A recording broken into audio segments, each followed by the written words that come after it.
Some lies are small, a white lie about why you're late, a half-truth about what you spent on dinner. Those kinds of lies live in the margins of people's lives and do marginal damage. What my ex-wife built was not a small lie. What she built was a person. A complete, functioning, walking around human being who had my name and my face and a life she invented from scratch at her kitchen table. And she gave that person to my children as a substitute for the one she took away. My name is Thomas Reed, 56 years old, history teacher at Patrick Henry High School in Richmond, Virginia, for 28 years. I live in the Churchill neighborhood on the east side of the city, in a narrow 3-story row house on North 28th Street with a small porch that faces the street and a kitchen that faces a walled garden that hasn't been properly tended since my marriage ended. I have been divorced for 5 years. I have 3 children. I have written each of them a letter every single Sunday morning for 5 years. 260 letters total, 150, 2 of which are in my filing cabinet downstairs organized by date, and 108 of which exist only as the copies I kept because the originals were apparently not worth opening.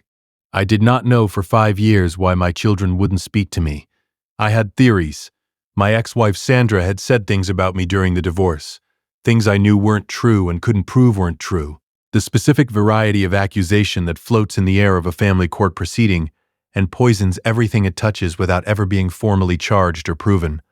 I thought maybe the kids believed those things, thought maybe they needed time, thought maybe the distance would close on its own if I just kept showing up, at school events where I was turned away at the door, at birthday parties where my calls went to voicemail, at graduations and recitals and Ordinary Friday where I tried every avenue available to me and found each one blocked with the specific, seamless efficiency of a woman who had been planning this for a very long time. What I did not know, what I could not have imagined because I am not built for that variety of cruelty, was that Sandra hadn't just told my children I was gone. She had told them where I went. She told them I had remarried, a woman named Diane, she said, with 2 children of her own from a previous relationship. Told them I had moved to Phoenix. Told them I had a new family now, a real family, one I had apparently preferred to them. Told them I never asked about them, never missed them. Had signed the divorce papers with the specific relief of a man who was glad to be free. She showed them a Facebook profile, a profile with my name, a photograph she had found somewhere that looked enough like me, a sparse timeline of posts about Phoenix sunsets and the new woman's children's soccer games, and a life that had no room in it for 3 kids in Richmond, Virginia, who were apparently easy to leave. My daughter Claire was 14 when her mother showed her that profile. She believed it for 5 years, and I had no idea it existed. Let me tell you about Sunday mornings, because that is where this story lives. At a kitchen table on North 28th Street at 7:15 in the morning, with a cup of coffee and a legal pad, and the specific discipline of a man who has decided that showing up is the only thing left available to him. I started writing the letters the week after the final divorce decree. My own father had written me letters once, through a difficult stretch when I was 16, and he was working in another city for almost a year. 22 letters. I kept all of them. They are in a box in the same attic where I now keep my own children's letters. The copies, the ones Sandra never let them receive. My father wrote me because he wanted me to know he was still thinking about me, even when I couldn't see him.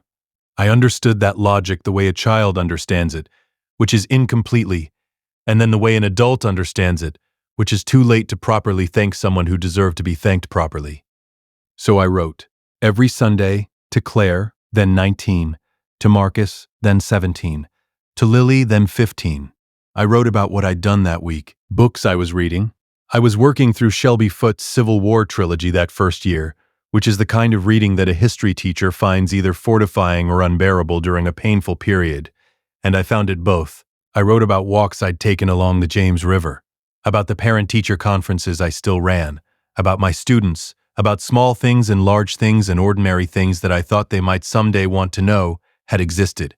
I mailed them to the Chesterfield County address where Sandra had moved with the kids after the divorce. Standard white envelopes, cursive handwriting on the front, each child's name, their address, a 44-cent stamp in the upper right corner, first-class mail, 260 times. I kept copies because I am a history teacher, and history teachers understand in their bones that the facts you fail to document are the facts that disappear. I did not know, in October of that 5th year, that the copies were about to matter more than anything I had written inside them. October 5th, a Sunday, 7:15 a.m. I was at my kitchen table with my coffee and my legal pad, writing the week's letters, one to each child, as always. 3 separate letters because they are 3 separate people, and I have never believed in the group message approach to individual relationships. When my phone rang, unknown number, Richmond area code, but not one I recognized. I almost didn't answer. I was mid-sentence in Marcus's letter, describing a walk I'd taken along Libby Hill Park the day before, where the view over the James had been particularly good in the October light. Something made me pick up. Hello? A pause. Then a voice I had not heard in 5 years said one word. Dad? The pen in my hand stopped moving. Claire. My daughter's voice. Not angry, not cold. Cautious. Young. Careful in the way of someone who has made a decision and is only now understanding the full weight of what the decision means. Claire. My voice came out steadier than I had any right to expect. 28 years of keeping a classroom calm. You learn to hold your voice even when everything underneath it is not even at all. Where are you calling from? I wasn't sure if you'd. She stopped. I need to ask you something, and I need you to be honest with me. Okay. Did you remarry? After Mom and you split up. Is there a woman named Diane in Phoenix? The kitchen was very quiet. I looked at the legal pad in front of me, at Marcus's half-finished letter, at the window facing the garden that needed tending. Claire, there is no Diane, there is no Phoenix, there is no other family, there is no version of me that exists anywhere except in this house in Church Hill, writing letters to you every Sunday morning for 5 years. A pause. Where did you hear about Diane? Another pause. Longer. The kind that has weight in it. Mom showed us a Facebook profile. When I was 14, it had your face and your name, and it was a whole life, Dad. Posts about a new family, about Phoenix, about... The silence on the other end of the line lasted 11 seconds. I know because I counted them. Welcome back to Sweet Family Revenge. Grab your snacks, get comfortable, and remember, the people in these stories had every chance to behave themselves. They just chose wrong. Drop a comment and subscribe. You're going to love it here. What Claire told me next, I will try to describe accurately, the way a history teacher tries to describe a battle. Not to dramatize it, but to make sure the sequence of events is clear. Because the sequence of events is what makes you understand how something this large could happen at all. Claire was enrolled in a community college digital literacy course. The course was taught by a professor named Dana Walsh, a meticulous, methodical woman who assigned practical exercises alongside the conceptual curriculum. The previous Thursday, Professor Walsh had distributed 3 social media profiles as an in-class exercise. The assignment: verify whether each profile was authentic using publicly available tools and metadata analysis. The profiles were randomized among the class. Claire had been assigned what she later described as an obvious one, a profile so sparse and inconsistently maintained that she expected to verify it as fake within 20 minutes and move on. She was correct that it would take 20 minutes. She was wrong that she would be moving on. The profile used a photograph. The photograph had metadata. The metadata traced to a stock photography library. She had been looking at a stock photograph for 5 years, believing it was her father's face. I want to be careful here. I want to tell you exactly what Claire told me she felt in that moment, because it matters.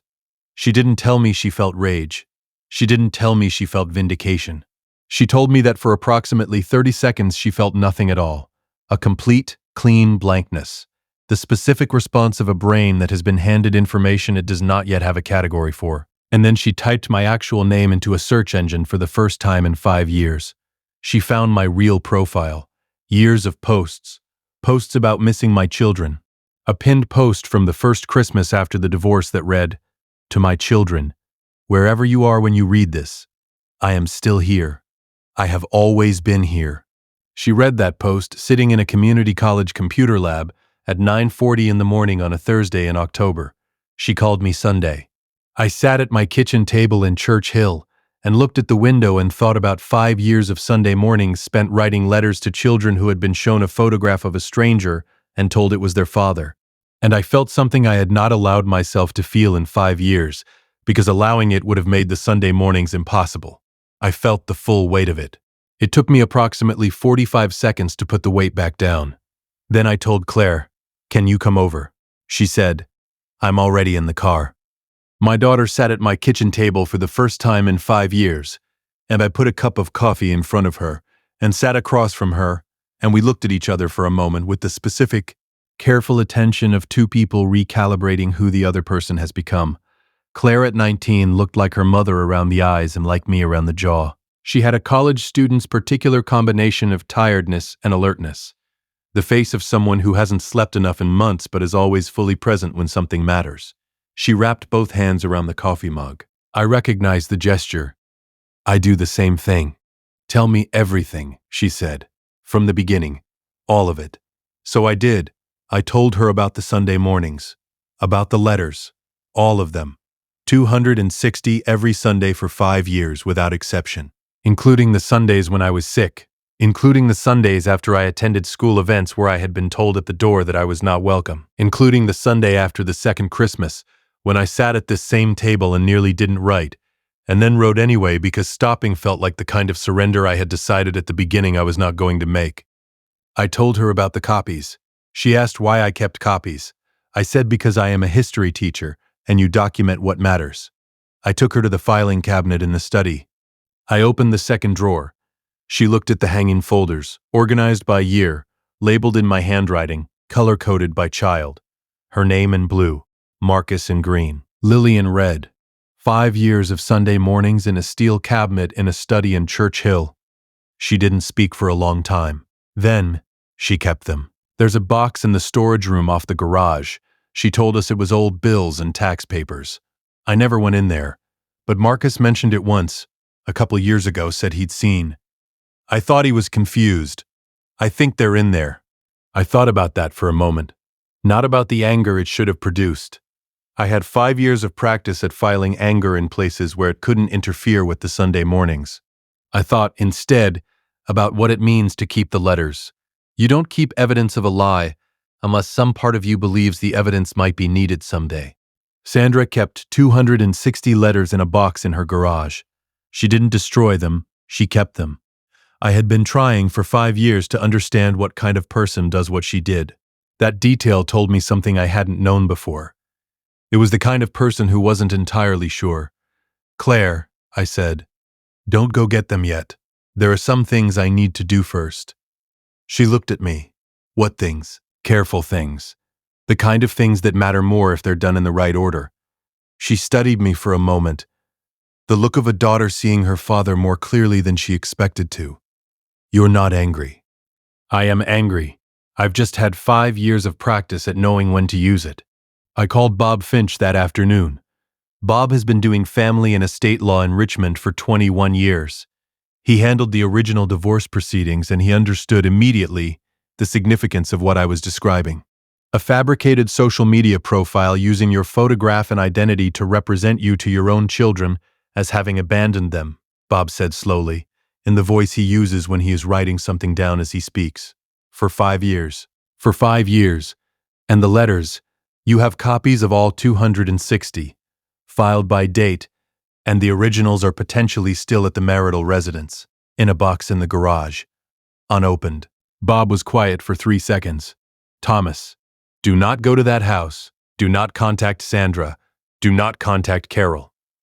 A pause. "Who else knows about this currently?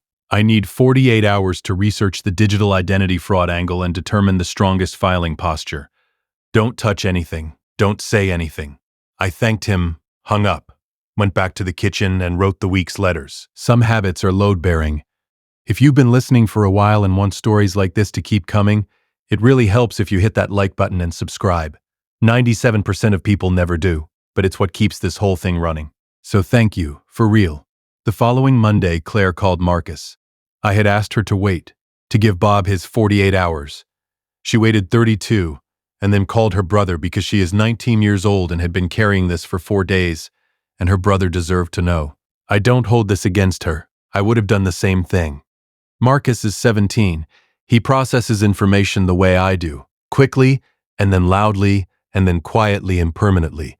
Claire told me afterward that he was furious for approximately 10 minutes and then became very still and very focused, which she said was unsettling in the specific way of watching someone you know as a loud person make the decision to become a quiet one. Tell me exactly what you found, Marcus said. Every detail. She told him. The stock photo metadata, the real profile, the pinned post, the letters in the filing cabinet at Dad's house. All of it. After she finished, Marcus said, Grandma Carol knew. Claire stopped. What? 2 years ago. Maybe 3. She said something. I thought I heard wrong. We were in the kitchen and Mom was on the phone in the other room, and Grandma said, and I remember this because it didn't make sense to me. He never stopped trying, you know. I asked her what she meant and she got this look on her face. This specific look, like she'd said something she didn't mean to say, and she changed the subject. I forgot about it. I shouldn't have forgotten about it. A pause. She knew. Carol Briggs, Sandra's mother, a 68-year-old woman from Mechanicsville who made peach cobbler every August and drove the kids to soccer practice, and had been, in my memory of her from the marriage, a decent and fundamentally kind person who I had always believed loved her grandchildren more than she loved any particular version of the family narrative. I had believed that for 8 years of marriage and 5 years of silence. Turns out, I was right. It just took a while to matter. Claire called her grandmother Friday evening. She called from her own phone. In Virginia, a person can legally record a phone call they are a party to without informing the other party. Claire knew this because she had looked it up Monday night in the same methodical, precise way she had traced a stock photograph's metadata in a community college computer lab. She is, and I say this with the specific pride of a father who spent 5 years writing letters to a person he wasn't sure could hear them, her father's daughter, in every way that matters. The call lasted 47 minutes. I listened to the recording the following morning, sitting at my kitchen table with my coffee. Carol's voice is a sound I hadn't heard in 5 years. Warm and southern, and now, in this recording, broken open in the specific way of a woman who has been waiting for this conversation and dreading it in equal measure for a very long time. Grandma. Claire's voice on the recording is careful, precise. She sounds older than 19. I need to ask you something, and I need you to tell me the truth. Okay, honey. Carol's voice already had something in it, a carefulness that sounded like someone who knows where a conversation is going before it arrives. Did you know about the Facebook profile? The fake one. About Dad. Claire. Did you know it wasn't real? Another pause. Longer. I found out after, Carol said. Your mother told me. She said it was just to give you all some. She called it closure, said you needed to understand why he wasn't around. I told her it was wrong. I said. Her voice broke. I said it once, and then I didn't say it again. And that's, Claire, that is something I will carry for the rest of my life. The letters, Grandma. Silence. Did you know about the letters? Then, I didn't see them. I didn't. She told me she intercepted them. I didn't know she kept them. Why didn't you tell us? Any of us. At any point in 5 years? And here is the part of the recording that I have listened to 3 times and will not describe in clinical detail because it belongs to Carol, and to whatever she is carrying. But the substance of it was this. Carol believed, or had convinced herself to believe, that the lie was protective, that my children being angry at an absent father was less damaging than my children knowing their mother had constructed a fiction to replace him, that the damage of knowing would be worse than the damage of not knowing. She had been wrong. She had known she was wrong and had not corrected it. And the reason she hadn't corrected it was the same reason most people don't correct a large lie once it is in motion, because the correction would require admitting you knew, and admitting you knew meant being responsible for the knowing. I'm sorry, Carol said, at the end. I'm sorry for your father. Tell him, if he'll hear it from me, I'm sorry. I stopped the recording, sat with my coffee in the October morning light in the Churchill kitchen. My ex-wife's mother had just confessed to knowing about 5 years of deliberate parental alienation on a legally recorded phone call made by a 19-year-old who learned to verify digital metadata from a community college professor who gave a homework assignment without knowing what it would unlock. Sandra had built a perfect lie. The only thing she hadn't accounted for was that perfect lies require everyone involved to keep choosing them, and Carol had run out of choices. I picked up my phone, called Bob Finch. Bob, I'm sending you a recording. There is a version of this story where I confront Sandra, where I drive to Chesterfield County and stand in her driveway and say every word I had not said in 5 years. I want to be honest with you. That version of the story existed in my mind for approximately 4 hours on the Friday evening after I listened to Carol's recording. I sat with it. I understood its appeal. I am a human being and I had been written out of my children's lives by a fabricated person for 5 years. The confrontation version of this story had its attractions. But I am also a history teacher, and history teachers know, better than most, that the dramatic gesture almost never produces the desired result, and almost always produces consequences the person making the gesture did not anticipate. I thought about what I wanted, not what I wanted to say, what I wanted to have. At the end of all of this, I wanted my children. That was the entire list. Everything else was secondary to that singular fact, and any action I took that prioritized my anger over that objective was an action that served me rather than them. So I called Bob Finch instead of driving to Chesterfield County, and Bob Finch did what Bob Finch does. He built a case. The filing package Bob assembled over the following 2 weeks was, by his own description, the most comprehensive parental alienation documentation he had seen in 21 years of family law.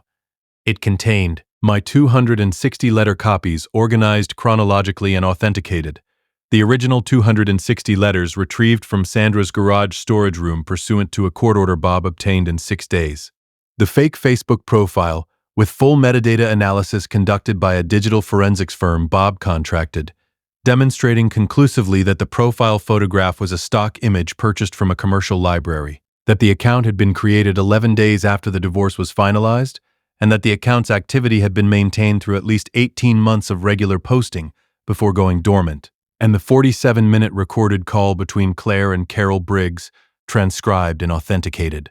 Bob also filed a motion to have Marcus and Lily's therapists, both of whom had been seeing the children for various adjustment difficulties in the years since the divorce, subpoenaed to provide records of the children's stated beliefs about their father's absence, which those records would corroborate had been consistent with Sandra's fabricated narrative. The modification hearing was scheduled for 6 weeks after Bob's initial filing, November 12th, a Wednesday. In the weeks between the filing and the hearing, 3 things happened that I want to tell you about because they are the parts of this story that matter more than any courtroom. The first was Marcus. Marcus called me 9 days after Claire's initial Sunday phone call. Not from a friend's phone. From his own phone, which meant he had unblocked my number, a small action that I understood, from the inside of 5 years of silence, to be an enormous one. He called on a Friday night at 10:15. I was in the study grading papers. Hey, his voice was low, careful, 17 and trying to sound older. It's Marcus. I know. I closed the grade book. Hey, I don't know what I'm supposed to say yet. A pause. I just wanted you to know. I know. That I know it wasn't you.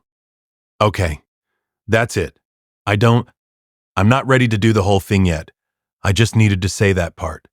That part is enough. Marcus. It's more than enough. Then, did you really write every Sunday?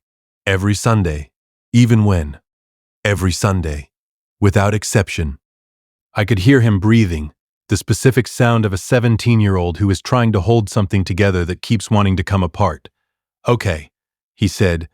I'll call again. I'll be here. Lily didn't call. Lily appeared. If you've made it this far, do us one quick favor.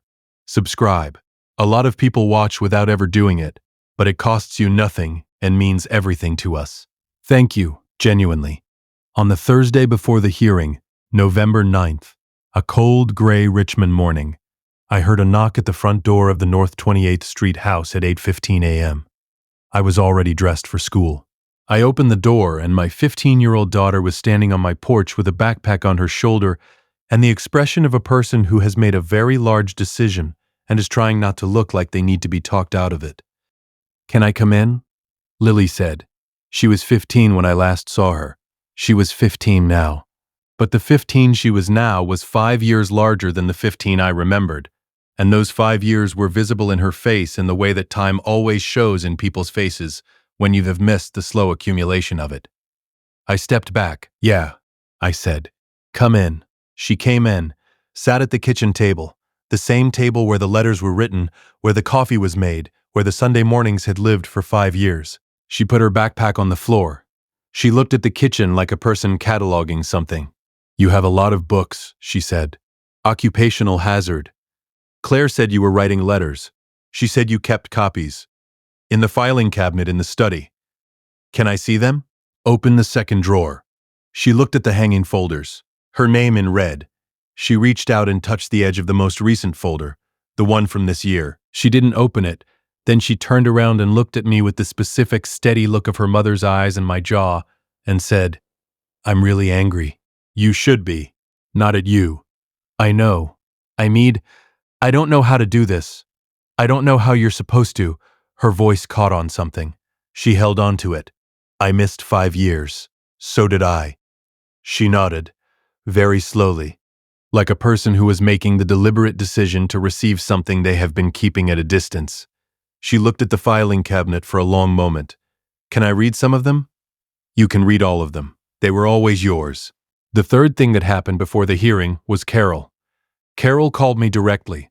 Not through Claire, not through Bob, not through anyone. She called my cell phone on November 10th, 2 days before the hearing. I recognized the Mechanicsville number and answered. "Thomas." Her voice was careful, old. "I don't expect you to forgive me. I'm not calling about that. I'm calling because I want you to hear it from me directly, what I told Claire. The same words, directly from me to you." She told me everything she had told Claire, and some things she hadn't. The full architecture of what she knew and when she knew it, and the specific moment she had decided not to intervene, and what she had told herself about that decision, and what she understood now about what she had told herself. Her voice broke in the same places it had broken on Claire's recording. She didn't apologize and then immediately qualify the apology. She just said she was sorry, and then she let the sorry stand there without adding anything to it. When she finished, I said, "Carol, thank you for calling." A pause. "That's all?" "That's not nothing." Another pause. "Are the children?" Her voice caught. "Are they going to be all right?" The hearing was on November 12th. Family Court, Chesterfield County. I want to be accurate about what happened and also about what it felt like, because those are two different things and both of them matter. What happened? Bob Finch presented the complete evidentiary package. Sandra's attorney offered the argument that the Facebook profile had been a misguided attempt to provide the children with a narrative that offered emotional stability during a difficult transition. The judge, a methodical woman named the Honorable Patricia Reeves, reviewed the complete exhibit package over 2 sessions spanning 4 hours. She reviewed the metadata analysis. She reviewed the letter copies. She reviewed the originals retrieved from the garage, still bundled in their rubber bands, still in their original envelopes, in the specific state of letters that were never meant to be found. Judge Reeves found Sandra in contempt of the original custody order's communication provisions. She found a documented pattern of deliberate parental alienation constituting emotional manipulation of the minor children. She awarded modification of the custody order to reflect the finding. Marcus and Lily, still minors, were ordered into family therapy with a court-appointed counselor specializing in parental alienation recovery. Sandra's primary custody of both minor children was restructured to 50-50, effective immediately. She ordered Sandra to pay my attorney's fees, every dollar. What it felt like, quieter than I expected. Justice, when it arrives after 5 years of Sunday mornings, does not arrive with a thunderclap. It arrives the way November light arrives in Richmond, low and pale and steady, coming through the courtroom windows without announcing itself. I walked out of that courtroom with Bob Finch beside me. He shook my hand, said, "You were patient." "I was a history teacher," I said. "We wait for the evidence." He almost smiled at that. I did not pursue action against Carol. Bob asked me once if I wanted to, and I told him no. That Carol had broken when it mattered, and that Marcus and Lily needed at least one grandparent in their lives who still knew how to tell the truth, and that the damage of losing her would compound an already complicated family situation in ways that served nobody, least of all my children. Bob recorded my decision and moved on. Carol has not contacted Sandra since the hearing. I don't know what that relationship looks like now. It is not my business to know. Sandra has complied with the modified custody order. She has not spoken to me directly. She communicates through attorneys and scheduling apps, and the specific, efficient silence of someone who understands that the alternative to compliance is a second hearing that would go worse than the first. I do not spend time thinking about Sandra. On the Sunday 4 days after the hearing, November 16th, a cold, bright Richmond morning, I was at my kitchen table at 7:15 a.m. with my coffee and my legal pad. The Sunday morning ritual. 5 years of it, so deeply grooved into the week that the table at that hour had a quality of necessity. I was supposed to be there, the way the house was supposed to have walls. My phone rang at 7:40. Claire's number. I answered. "How are you?" she said. "Good. Good morning." I looked at the legal pad in front of me, at the pen in my hand. For the first time in 5 years, I had sat down at the table on Sunday morning and not known what to write. Not because I had nothing to say, because for the first time in 5 years, I didn't have to write a letter to reach my children. They were already reachable. Claire was on the phone. Marcus had called twice in the past week. Lily was coming over Saturday afternoon. The letters had served their purpose. Every one of them, the sent ones and the kept ones, and the 260 that had sat in Sandra's garage waiting to be found. They had done what I sent them to do, even the ones she never opened. "I'm sitting at the kitchen table," I said, "having my coffee. You're not writing a letter?" "Not this morning." A pause. The comfortable kind. "Dad." "Yeah. Thank you. For the Sundays. All of them." I looked at the window, at the garden that needed tending, at the October light moving across the kitchen floor the way light has always moved across that floor, whether I was watching it or not, whether anyone was watching it or not. "Claire," I said, "that's just what you do." A pause. "Come over for lunch." "What time?" "Noon. I'll be there at 11:50. She laughed. The real kind, the unguarded kind, the kind you can't manufacture and can't mistake. We hung up. I put the legal pad back in the drawer, made a second cup of coffee, looked at the garden through the kitchen window for a long time. Sandra had built a whole lie and given it to my children as a replacement for their father.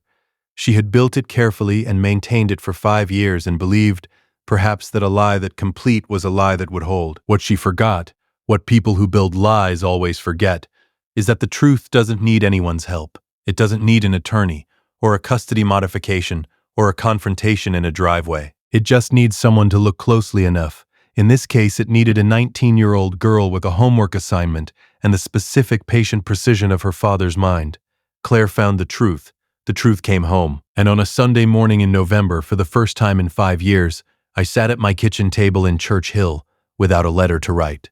The silence was the best sound I'd heard in years.